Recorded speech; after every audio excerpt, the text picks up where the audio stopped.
महाराष्ट्रातील मिनी विधानसभा म्हणून ओळखल्या जाणाऱ्या जिल्हा परिषद आणि पंचायत समिती यांच्या निवडणुकांसाठी 7 फेब्रुवारी रोजी मतदान होणार आहे। राज्यातील 12 जिल्हा परिषदा आणि 125 पंचायत समिती यांच्यासाठी हे मतदान होणार आहे। जिल्हा परिषदांमध्ये रत्नागिरी, रायगड, कोल्हापूर, पुणे, सातारा, सांगली, सोलापूर, छत्रपती संभाजीनगर, परभणी, धाराशिव, लातूर आणि सिंधुदुर्ग या ठिकाणी ही निवडणूक होती आहे। या निवडणुकांच्या मतदानासाठी पोलीस प्रशासन असेल किंवा निवडणूक आयोगाची यंत्रणा असेल यांनी जय्यत तयारी सुरू केली आहे। काही ठिकाणी ज्या शाळांमध्ये मतदान केंद्र उभारण्यात आली आहेत त्या शाळांना सुट्ट्या जाहीर करण्यात आल्या आहेत। जिल्हा परिषद आणि पंचायत समिती अशा दोन्ही निवडणुका मिळून तब्बल 7,438 उमेदवार आपलं भविष्य आजमावत आहेत।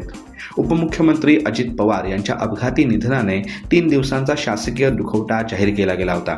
त्यामुळे या निवडणुकांच्या तारखा 2 दिवस पुढे जाऊन आता 9 फेब्रुवारीला निकाल घोषित होणार आहे। खऱ्या अर्थाने ग्रामीण महाराष्ट्राचा कौल देणारी ही निवडणूक असल्याने सर्वच पक्षांनी कंबर कसली आहे।